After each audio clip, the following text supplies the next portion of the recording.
All right. Welcome to the Best There Ever Was, the pro wrestling podcast where we talk about the art form that is pro wrestling and the emotional connection that keeps us coming back. As always, I'm Chris. I'm Fax. We are the Curtain Jerks, and normally this is the point in the show where I would tell you what the season is about and what the episode is about. But this isn't really a season. This is us trying something. We might do this a lot in the future, maybe every week for forever, or we might never do this again. But what we're going to do tonight, because we're getting restless in the pandemic and it's hard to record in person like we normally do, is to we're going to. My heart. It hurts my heart that we can't record in person. I know. Yeah. Normally we're gathered around a room downtown in New York, and it's super fun. But now we have to, like everyone else, adjust. And so what we're going to do, Fax and I text a lot about what's going on in New Japan, and we figured. We're going to do two things. We're going to talk about the first week of the current New Japan Tour, which is World Tag League and Best of the Super Juniors. And then after that, we are going to do a watch along of a classic match. If you are interested in watching along with us, pull up New Japan World. And what we will do, take a look and search Page Omega. There's not that many of them, and we're going to talk about the only time that we can find, at least on New Japan World, that Adam Page and Kenny Omega were a tag team in New Japan Pro Wrestling, and it's quite a match. It's them against. We're going to talk about them against Ishii and Okada. Yeah, and it's World Tag League. It is the 10th, 2016. So we're approaching the 4-year anniversary of when this match took place. And although, Chris, you failed to mention that you mentioned two of the things that we're doing, but there is a third thing we're doing: Mango White Claws. White Claws. I'm doing. There we go. It's on the screen. But yeah, Mango White Claws. White Claws are the official drink of quarantine because they will get you drunk, but not too drunk. Yeah, I just kind of lose interest in them at a certain point in the night that I can't get into too much trouble, and it's just easier to keep around than anything else, quite frankly. It's also the only alcoholic beverage that me and my wife both drink. So, or at least, can drink for a full evening. Yeah, I mean, it's the right drink when someone might call you for work at like 8:30 in the morning and you have to pick up. You don't want that whiskey hangover. Right. Exactly. You can't, we can, while we love, having a drink and watching some professional wrestling together, we can't get ROH show drunk every night of the week. No, tomorrow's Thanksgiving Eve. Hopefully not a big work day. There is still work tomorrow. So I don't know. If we keep doing this, and we've talked about maybe we keep doing it forever, maybe we keep at least doing it to Wrestle Kingdom.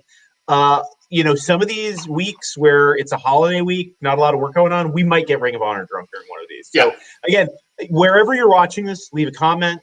Leave a comment on social media, Twitter, Facebook, YouTube, wherever you're watching this.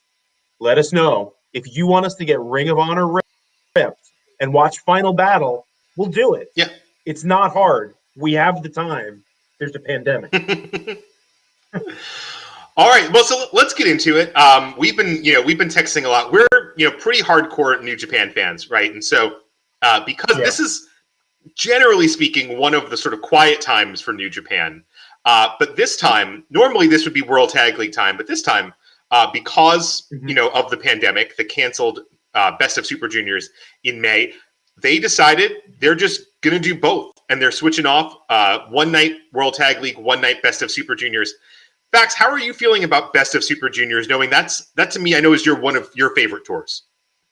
Yeah, I mean, I would say it's probably number 2 to me after the G1, right? I think that the G1 climax is just the best. I don't even think that's an argument, right? Yeah. And then for my money, it's Best of Super Juniors, right? Because it's every bit what the G1 is, only with lighter weight guys. And typically these days, the junior ranks are not as strong as they once were. No. Right, so that's why it's clearly a couple of the G1, because when you look at the lineups the last couple of years, and especially this year, there isn't a whole lot of different guys that can actually win this thing, right? There isn't a whole lot of – there's more than one, sure, but a lot of the individual matches don't necessarily have that drama.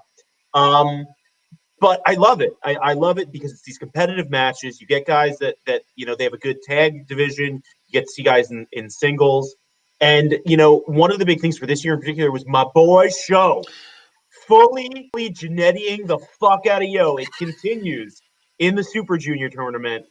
We don't even remember who Yo is anymore. We've got Show coming out to his new music. It's not sung by Sensational Sherry, but it could be. It could be. And, and he's having great matches. He's been on. I mean, I would say, as much as this is supposed to be the year of evil, I think this has actually been the year of Show. I would say Show and Sonata, and obviously, not Sonata, sorry. Show and Shingo are the two guys that I think have really run away with this year so far and had really star-making arcs this year, and obviously competed with each other rather famously. So I know I was really looking forward to Show. We've got Hiromu. Obviously, he's been back for a little while, but we haven't had this density of Hiromu matches in a long time. Yeah, I mean he's going Naito level in this tour. I mean he's going long every night. Mm-hmm. Hiromu's almost always main eventing and almost always going 20 plus minutes with someone.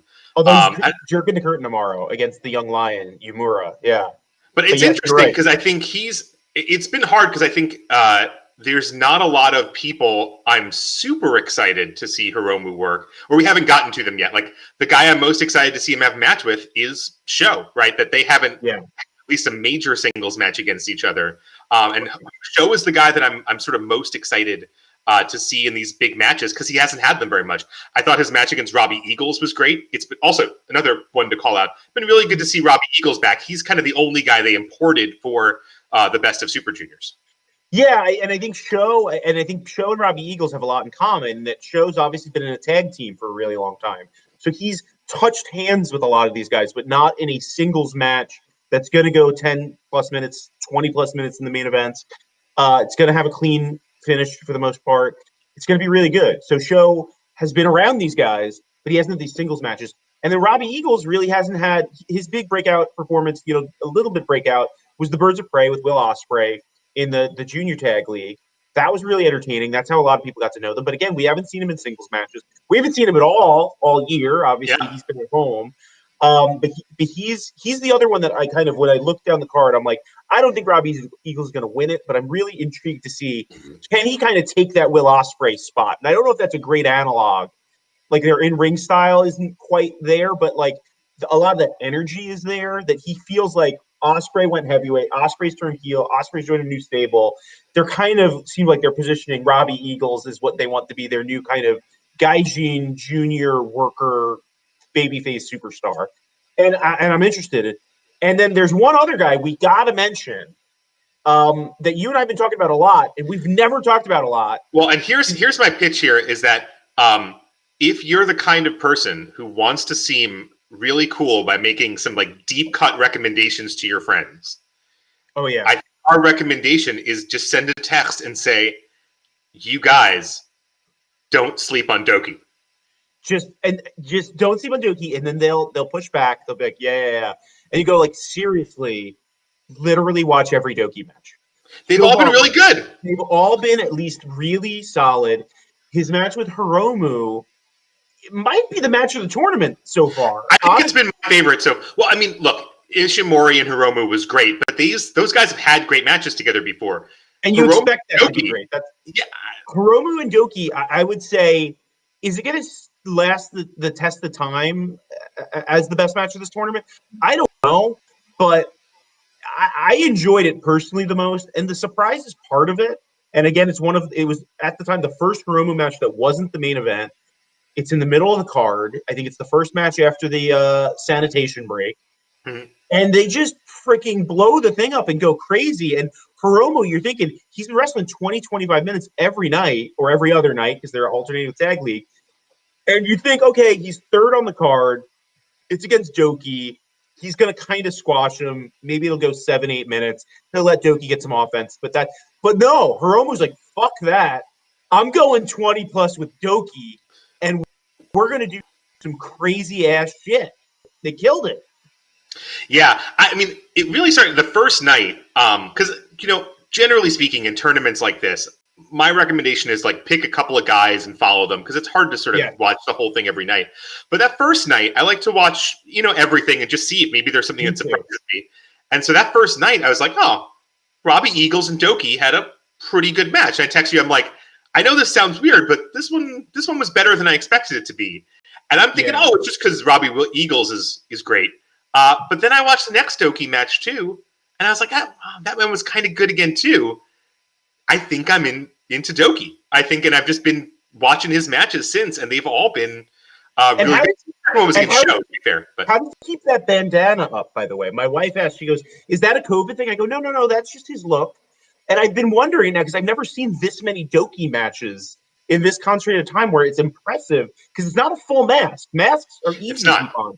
How does he keep that bandana up? I don't know. I mean, it took us, think about how long it took all of us to be able to get our face masks to stay on during COVID times. I mean, it's amazing. That thing never moves.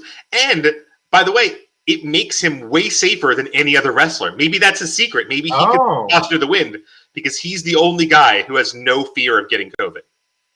So let me just go through some other highlights here. So I would also say Young Lion Yumura. Don't get me wrong, you can skip all of his matches. He's not going to win any of them, but he's been doing a really good show, and it kind of does add a little dramatic flair to that curtain jerk match that you can tell the fans are getting really into it. I would particularly say his match with Ishimori is the one I would go to, because obviously Ishimori is the champ, right? He's the number one seed, so to speak. And the fans get really invested. They don't think the Young Lion's going to win, but you get enough suspension of disbelief on some of those, and he gets 2 counts, and it's pretty nuts. So I would check that out. Honestly, check out everything but Master Wato. He has been trash.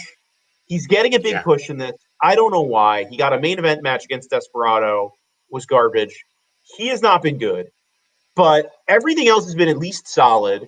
I think, and we haven't talked about World Tag League yet, but I think if you're looking for just quality of the matches, I don't think there's a comparison. The Best of Super Juniors is usually better than World Tag League singles matches, but this year I think it has been. I'm not going to say it's the level of the G1, but they've been really good. I think you covered it. If you're looking for that deep cut recommendation, it's every Doki match. If you're looking for that non-deep cut, just what's the best stuff, it's every Hiromu match. And if you're really looking for my personal opinion, Chris, I'd like to know what yours is. The best match that Hiromu has not been a participant in, I'm going to go Sho versus Robbie Eagles. I think that's my favorite non-Hiromu match of the tournament so far. I don't know if you have a pick. I agree. I think that's, out of the non-Hiromu matches, that's by far, I think, been the strongest. I don't, again, other than, yes, worth checking out some of the other Doki matches, of course, but Sho and Eagles went really hard. I think the match I'm most excited about for the rest of the tournament is the last night. Sho and Ishimori, I think, is going to be really, really good. Yeah, that's going to be really good. I would say in terms of other, like Taguchi, you can skip. You see a lot of Taguchi's butt, like a lot of. Like I know his butt is part of his gimmick, but this is really beyond the pale. The amount of Taguchi butt that we're getting in this tournament, it's really kind of unnecessary. I would also say one other criticism is Desperado. So spoiler, just tune out right now if you don't want to know who wins. Desperado versus Hiromu is the main event of, I think, night 2 or night 3 of the tournament. I think night 2. So everyone's gone, right? So Desperado goes over, okay? He's Desperado. He's a Japanese man. We all know he's a Japanese man. But his name is El Desperado, and his gimmick is that he's a luchador. And he cuts the post-match promo just in perfect Japanese, not trying to do any kind of... And that, it was like almost like an American luchador win a match and then cut a promo with his mask on, just in like a Boston accent. Where, like, I get it. I know that he's Japanese. He's not actually fooling me into thinking he's Mexican. Just kind of took me out of it. And that was a pretty good match. It was a really good match. Yeah. Probably the best Desperado singles match I can remember seeing. Mm-hmm. I don't know if it's his best, but I didn't have a clear better one off the top of my head. But just kind of interesting. And the other thing, just the last thing I have to say about this tournament is I actually, and this is a good crossover point that you and I have talked about. I really liked the timing with Super Juniors, making it now building into Wrestle Kingdom, as opposed to it's a little bit in May, ending in June. It's in its own continent. Yeah, the winner goes against the champion at Dominion. Yeah, that's a big show. But it just feels far more inclusive that it feels like whatever this title match is going to be, I'd obviously put money on Hiromu versus Ishimori. is just going to feel bigger at Wrestle Kingdom now as a result of this being there. And I really like that alternating timing that in a weird way, just be totally transparent. I watch a lot of, to most of Best of Super Juniors every year. I watch a light audit of World Tag League most years, if I'm being totally honest. And even then, I watch mostly the pre-tournament matches to see how they're setting things up. This year, them both like alternating days has kept me super engaged in both. Yeah, I don't feel like I'm burning out on anyone. I will admit I'm kind of, I think of certainly of us, but I think among a lot of New Japan fans, I'm kind of the high vote on World Tag League. Like, I just really like tag team wrestling. It's fun. It's a long tour. It's kind of brutal, but at the same time, there's like, I don't know. There's just a lot of fun to have. Normally, in a normal year, there's interesting gaijin that are brought in. Last year, I was really loving like Colt Cabana and Yano as a team, and that was super fun. There's always just like interesting details. One of my great regrets, by the way, is that last year, I can't remember if it was PCO or Brody that got hurt. They were supposed to be in World Tag League last year, and that would have been incredible. But yeah, I generally like World Tag League, and even I would say, pick 2 or 3 teams and follow them. Like, don't try to watch whole World Tag League shows because the guys are not going as hard as normal, and you don't have the depth of the tag league in New Japan. It's just never been something for the heavyweights that they care about that much. Well, and I think that's kind of my issue with tag league, and I think this year it's been pretty pronounced, is that I love tag team wrestling too, but they don't have a lot of tag teams. Like, a lot of these are just guys stuck together, and I know some of these teams are guys that team together in this tournament before and things like that. But really, when you look at like teams that you really kind of consider that's a tag team, there's not a whole lot of them this year. The fact that we've had Evil and Sonata break up, that even took away one of the few teams that are, those guys both wrestle. Everyone in New Japan wrestles singles too, right. But it just doesn't feel like it's kind of like the Tekkers. You got Finjuice. You've got this Tanahashi Hanare that always team together for whatever reason over the last few years. But there doesn't, it just feels a little bit more random where, again, this is a New Japan thing, not an AEW thing. But, man, if AEW did like a World Tag League type thing over the course of 2 months even, that would be incredible with their tag division. Oh, my God. Yeah, but I will say, though, again, I enjoy World Tag League. My recommendation so far in terms of things to seek out, it's Dangerous Tekkers, right? I mean, the champ for a while now, but because of, kind of the way that the shows have gone, they've only really wrestled, Tanahashi and Ibushi twice. Mm-hmm. And then they did a title match with Goto and Yoshihashi at Korakuen. But this is their first time through the whole list of teams, right, for a lot of these. So it's been kind of nice to see them have main event matches against fresh teams. And so that's been cool. I mean, I think if you're looking for 2 matches, I think there's 2 matches that stand out. The first would be them against Shingo and Sonata. That's kind of an obvious one, but Shingo and Sonata are great. And the Tekkers are awesome. And they just have a really great match together. Obviously, ZSJ and Sonata have really great chemistry. And I would be really excited, by the way, to see Shingo and ZSJ. I don't think they've ever come across each other in a big singles match, and I think that would be a lot of fun. Other one, to play into a point I know you want to make, they had a really great match with Hanare and Tanahashi. And a lot of it in the stretch run was Hanare. Yeah, and even in today's, Hanare gets a pin on Yujiro, and the crowd was digging it. They were loving the end sequence. They were digging it in the match that you're talking about, too, that people seem to be really into Hanare. And there's just kind of an interesting point going into this. I see Hanare and Tanahashi again. I'm kind of like, what's the point here? And then I started even thinking about, like, well, what's the point of Hanare, really? Because, like, he's got a good look. I think he's 28 years old. He's got a great physique. He's an English speaker. And it's like, what is he doing still jerking the curtain and being basically a job guy in New Japan? And it's interesting that as I was thinking that, now we're seeing the crowds beginning to get into it. It's not just Tanahashi and his little frail buddy that eats the pins in the matches they lose. It might be becoming kind of a real thing. And I'm kind of that's one thing that I'm excited by.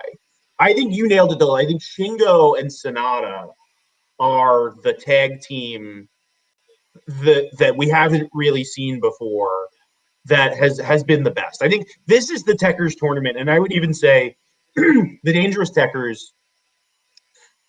their matches are not as good as Hiromu's matches in the junior. But if you say that the distance between their matches and the average World Tag League match might be greater, but in measured by standard deviations than Hiromu from the normal best of the Super Juniors, those are clearly, and in some of these, they're the only good match. In some of these. Yeah, I mean, I went into the tournament thinking I'm watching the Techers and I'm watching Ishii and Yano because I just really like both of those guys. For some reason, their matches so far have mostly been kind of disappointing to me. None of them really stuck out and been that great. They did bring back a few people for this tournament. There was a really brief moment where I was excited to see both Bad Luck Fale and Chase Owens. It had been a while. It wore off after about 2 minutes, but it happened. They did bring back David Finlay to team with Juice and Finn Juice. And both of them, and obviously Juice is his new look too that we saw in the G1. But I would say both Finlay and Juice are probably the best shape we've ever seen. Oh yeah, just that they look. You could cut rocks with David Finlay's abs. I would say, and they've been really solid. And again, they're another team you can tell they have history together. I would put them on. I would put them next on the list after Shingo and Sonata, and of course, I mean the Techers are way up here above everybody else. And then I think FinJuice is probably what I would put as my third favorite team that I would follow in this tournament. I will also say I had some hopes and interest in so the Great O-Khan, Will Ospreay's sidekick in the Empire, was due to team with someone in the tournament. It just said X. We found out on the first night that is Jeff Cobb, who has not done anything to turn heel. He's just dressed like Jeff Cobb. And I think what we're finding out is that O-Khan is maybe even sub-Fale bad. And Cobb doesn't seem like he's really found his groove as a heel yet. I think he can get there. I think Cobb as Ospreay's muscle is potentially a really strong option. But it just hasn't worked so far for me. Yeah, I would agree. I can't recall anyone in a New Japan major tournament like this as bad as O-Khan is. I mean, he is brutal. I mean, he is like sub a young lion making his first young lion appearance. Like, he is really brutal. I think Cobb showed a little bit of something in the Techers match. More wrestling than being a heel. Obviously, against them, he can't really go full heel, although they are getting some face pop, certainly, particularly when Taichi takes those pants off.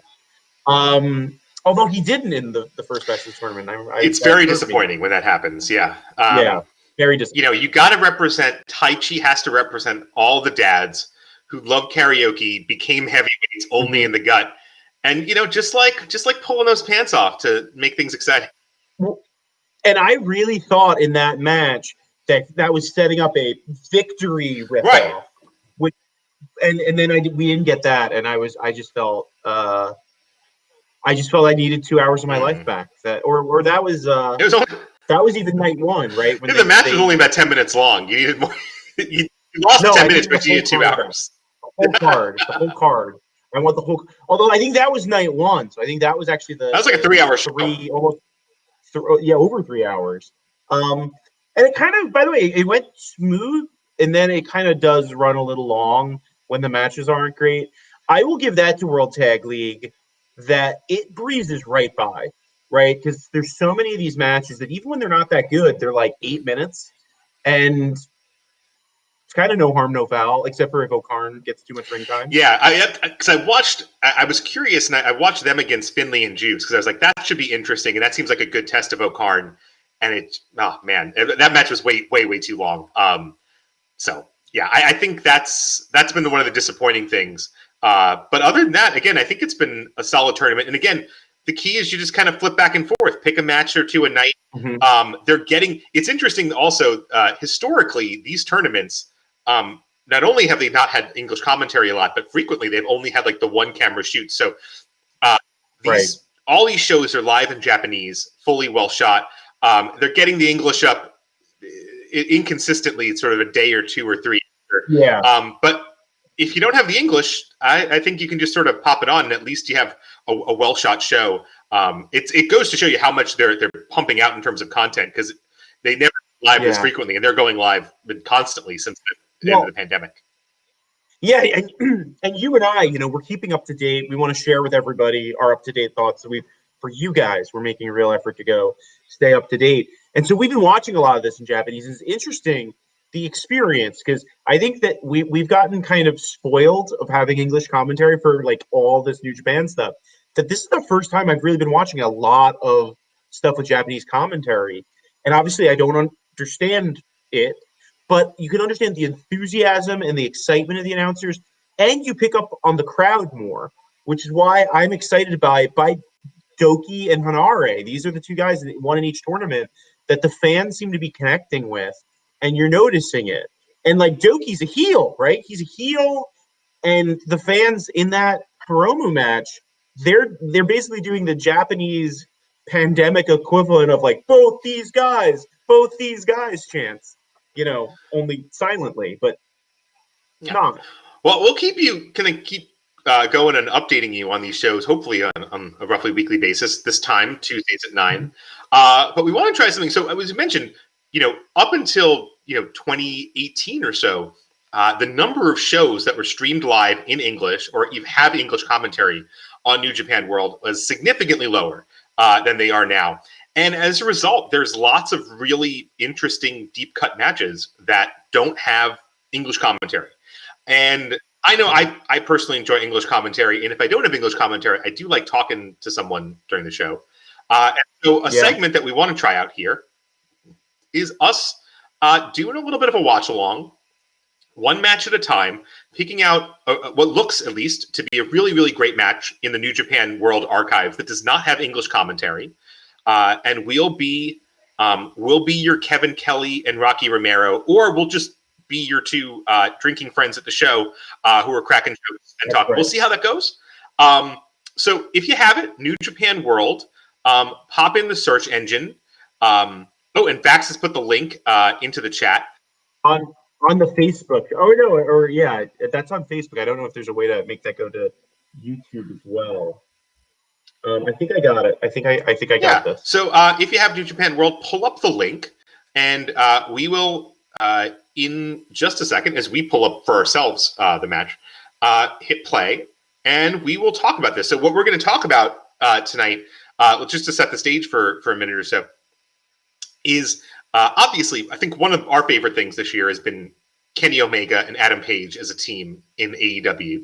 Obviously, both members of the Bullet Club in New Japan, and we're on the same side of a few tag team matches in big groups, but we can only find one match on New Japan World in which they were in a traditional tag team match as a team, and that's what we're going to watch tonight. Well, and again, it's just like the spoil of riches again. We're so used to every World Tag League match. They were in a World Tag League together, right? That's what this is from, and this is the only match we got. But which also tells you the fact that it's on New Japan World tells you it's probably a goodie. And based on the card, it's again Ishii and Okada. This is a heavy hitting match. You tell me, Chris. You give me the countdown. You tell me when you're ready. I have the video ready. Sure. Hopefully the audience has the video ready. Yeah, let's do it now. Let's say I'll do a 3, 2, 1, and then we'll hit go, and then we'll hit play. So 3, 2, 1, go.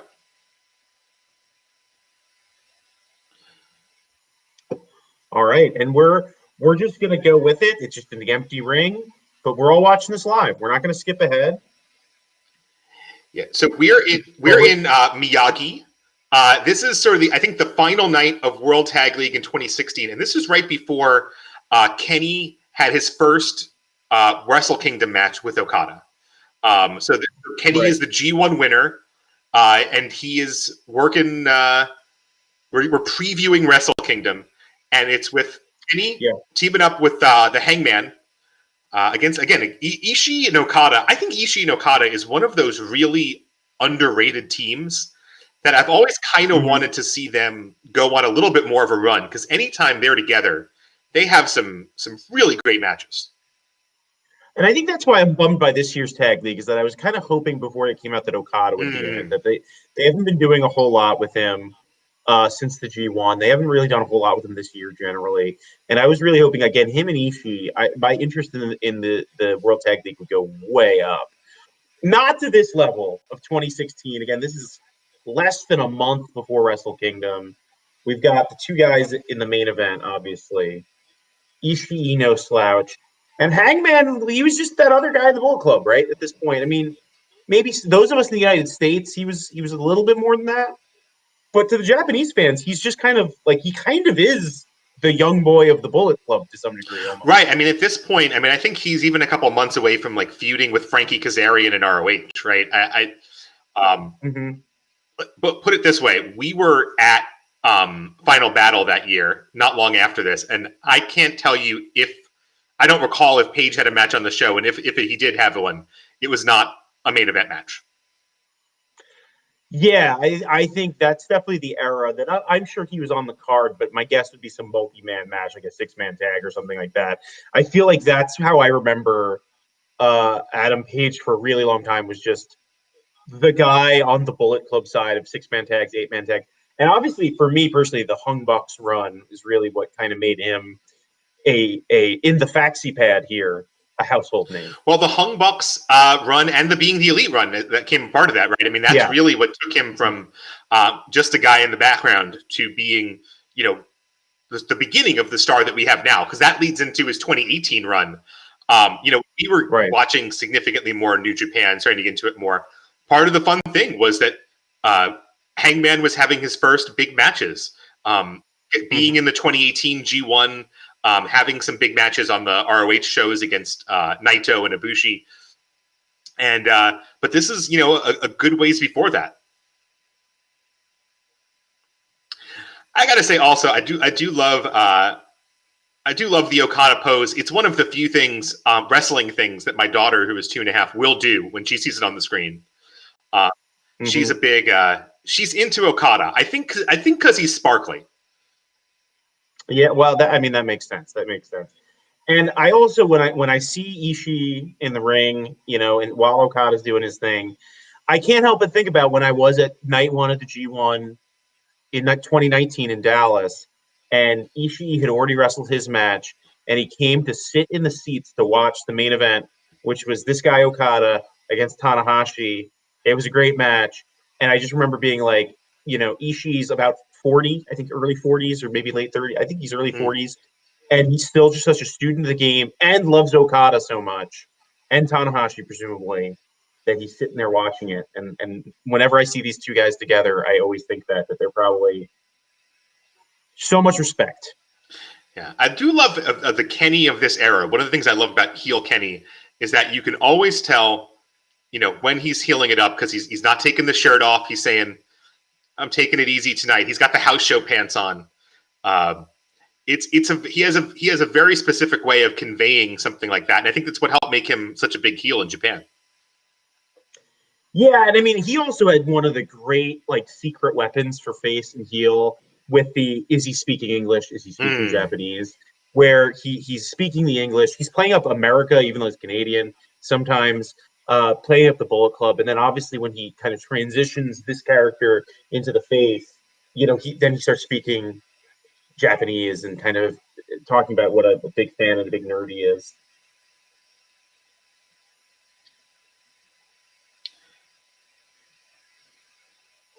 Red Shoes, the ref.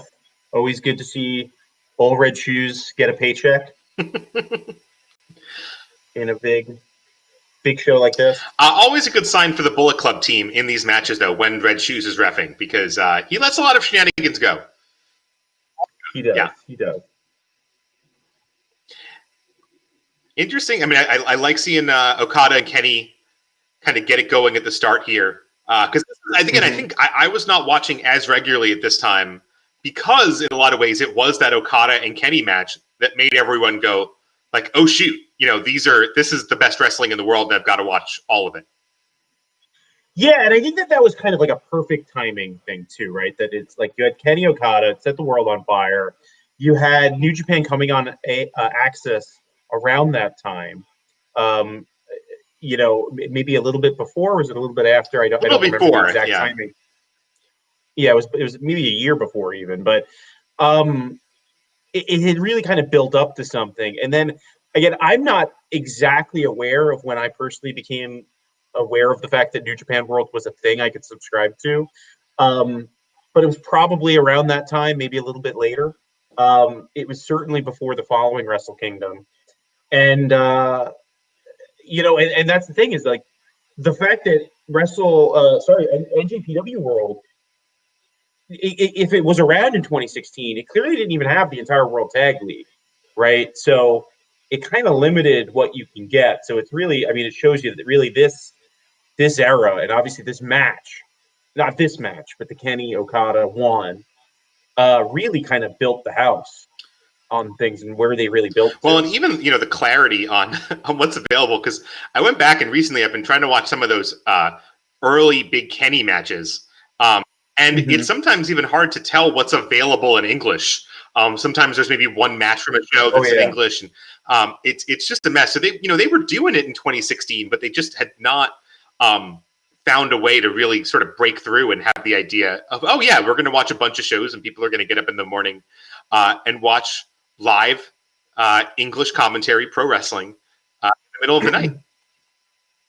Yeah, and it's still to this day pretty random that they also have certain stuff that you can only get the whole show. So you have to look for the whole show and then find that, and it doesn't have it broken down into matches, and it's super inconsistent. I remember once I was going a deep dive looking just for like the Steiner brothers wrestling in New Japan, and there's only a few matches you'll find in search. But then I started just looking up WCW supercards, right, that had New Japan, and some of those they had the whole show on New Japan World, but they don't have it broken down by the full matches. So if you look for Steiner, you look for Ric Flair, things like that, you don't find it. Let's take a step for that brutal neckbreaker through the ropes, and only Ishii's. Ibushi would take that, but like to take that bump straight onto the apron. Oh, and the Sandy Star. It is a. I mean, obviously he's a hangman, so the neckbreaker just makes sense, and obviously this is the shooting star is the hangman staple at this point. Well, it's interesting because he's kind of dropped that one recently, and I think in sort of that move to main eventer to try to limit maybe the number of his dives, but always love that one. I will also point out, just on the Red Shoes point, that a minute ago, he did just grab Ishii in the dick, and Red Shoes just right in front of him. Red Shoes just like, okay.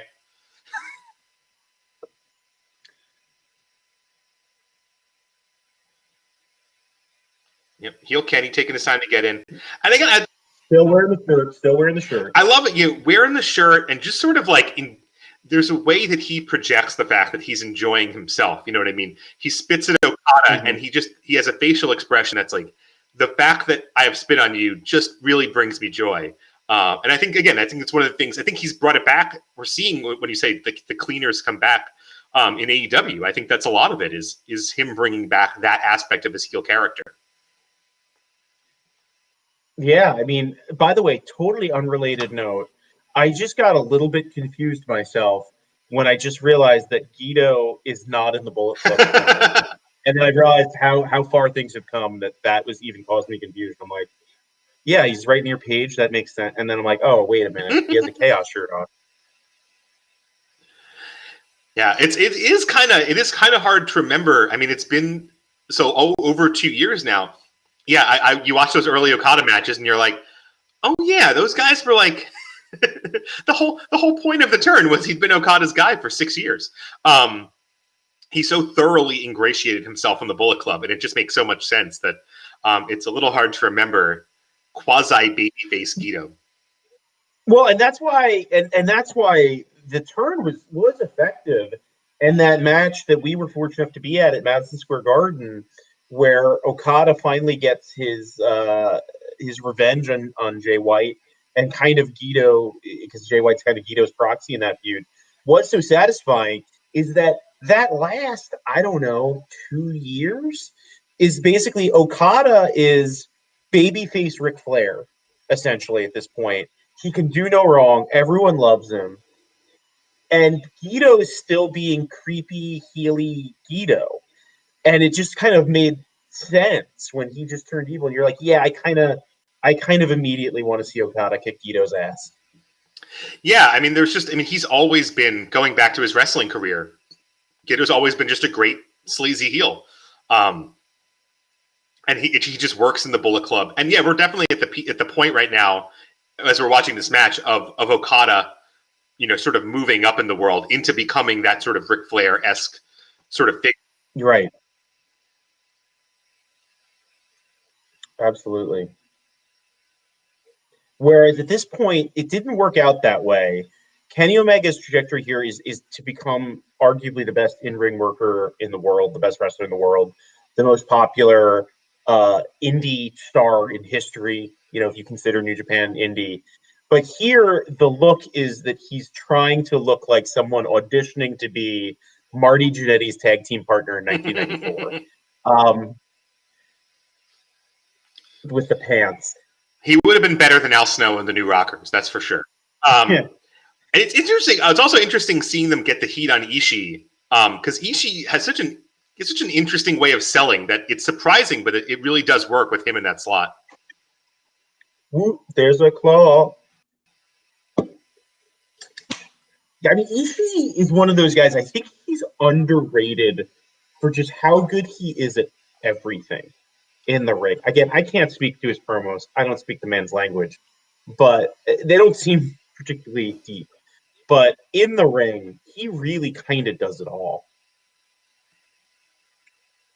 Yeah, Meltzer likes to talk about that there's just a way he has of selling that just is unique, in a way that he sells the damage, but does it in such a way that it's not so unbelievable when he powers out and comes back, as he did there. Mm-hmm.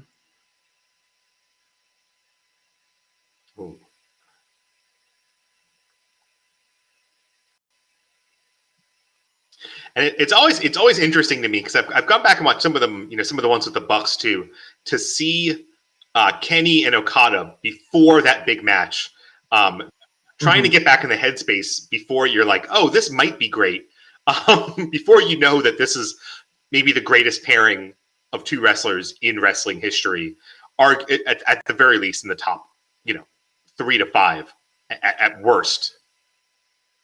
Well, and I would say it almost inarguably, if you don't want to compare different eras, it's almost inarguable of the teens of that decade.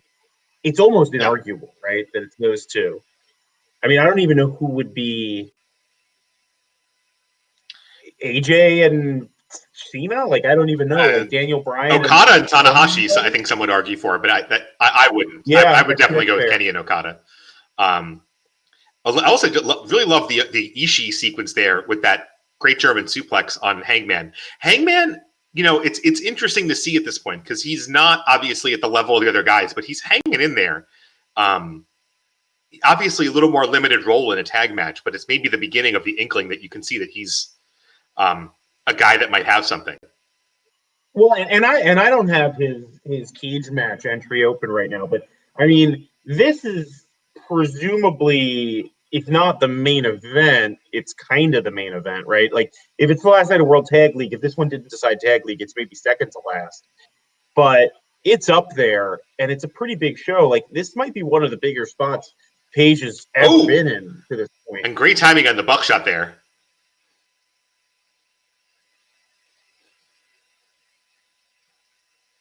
Yeah, I mean, and that's actually that moment there with the buckshot out of nowhere is kind of the first inkling, I think, of really seeing how good they would be as a team. Because I think one of the things that was best about them was the way they would come from different angles and really find a way to elevate the match that way.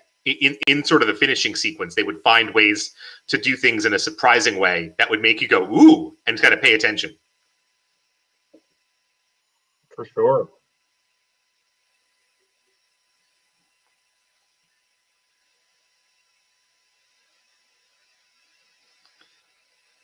And you can hear, I mean, if you're listening with a little bit of the sound here, you can really hear how they're getting behind Okada. Again, because they've been really effective here.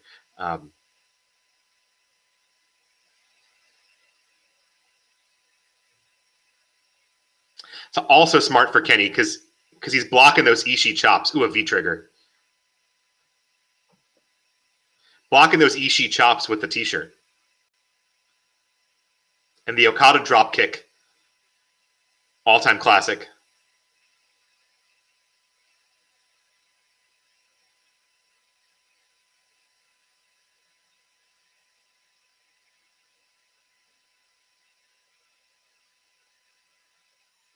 It's got to be amazing just to even be, if you're Adam Page, to even be in the ring here with Okada. I mean,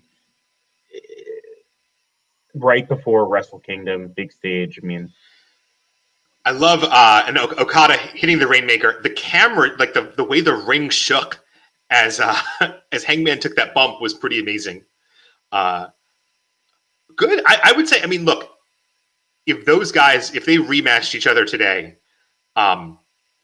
these four, you're saying all this exact match? Yeah, they probably go. And there's Hanare as a boy. If they do this one again, they probably, at the very least, flirt with 5. This was probably more in the range of about 4 stars. A really, really fun tag match. Very, very enjoyable. Not a classic or anything, but absolutely worth it. Well, and the fact that it was 4, and I mean, what's the runtime is about, after entrances, everything is probably about 14 minutes, maybe somewhere in that range, probably, when you take out entrances. And it was really just to sell Okada Omega, right? Which, like, obviously now in retrospect, is like, you needed to sell that. But that's what this was, right? It was just a match to set up this match we already knew was happening. Even the people in 2016 knew that match was happening. And it was still awesome. Like, it could have been a kind of a nothing tag match, but I think, again, these guys are just incapable of that. Yeah, and I think it's and then we see them getting into it here after the match, obviously continuing to sell, what we're gonna see, leading up to Wrestle Kingdom. Oh, and here comes Kenny back.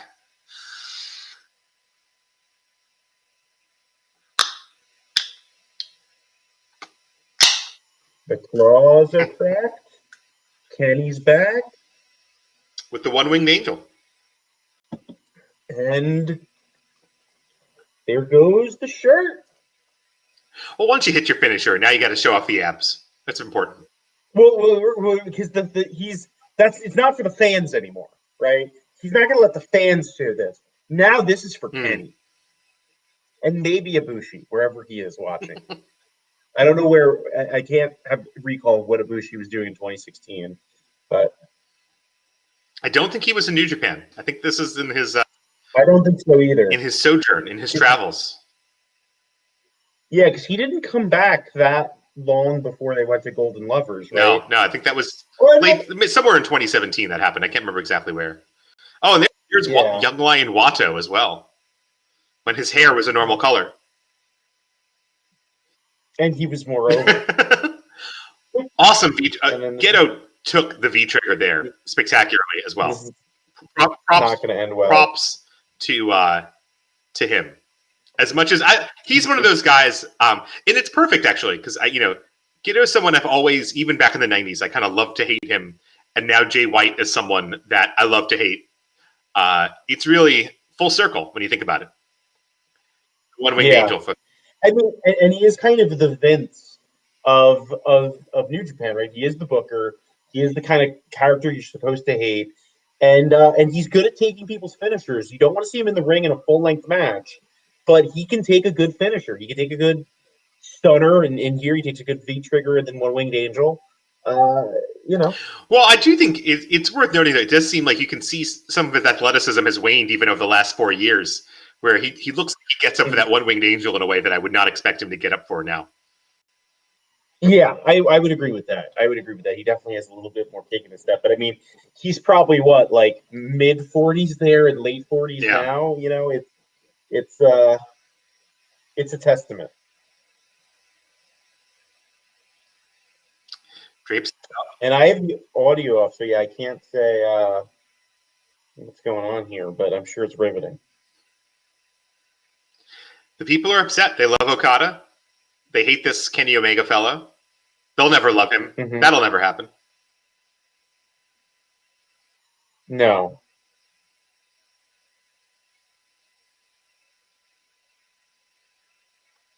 Interesting, and the idea that there's no limit to what I'll do to prove myself. Like Kenny says there, we would find out that was true.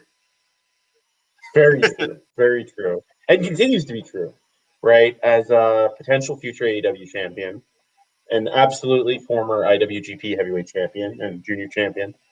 Yeah. No, so that was I'm pleased we watched that.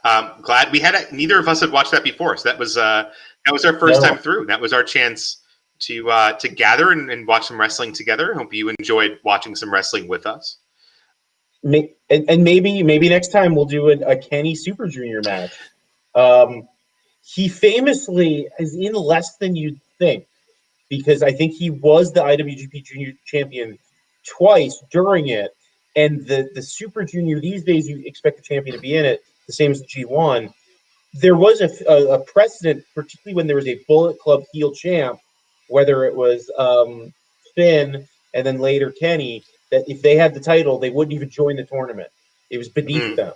So he actually, I believe, missed 2 different G1s, but he has one really famous match with Devitt. I think the semifinals, not the finals of the Super J. That one definitely has English commentary, but I'm sure there's some other hellacious Super Juniors matches we can go back and find with no English commentary. There's a 2014 one that I think is up there, a pretty interesting Kenny and Desperado match, if anyone's interested in better Desperado matches than they're getting right now. Kenny and Desperado had a good one, but yeah, and obviously so many. But yeah, I mean, that's the thing. We want to dive into that history a little bit more, and hopefully you'll enjoy that. You'll enjoy that with us. Well, I enjoyed this. Great. I had a good time. We'll be back. I think we'll be back next week, probably on Facebook again. We'll be testing out some different things. If you have a comment, if you'd like to see us on a different platform, if you want us to be on Twitch or something, I don't know. Let us know.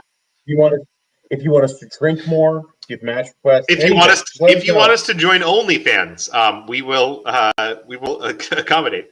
But yeah, and but until then, I've been Chris. I've been Bex. We've been the Curtain Jerks. See you next time. Adios.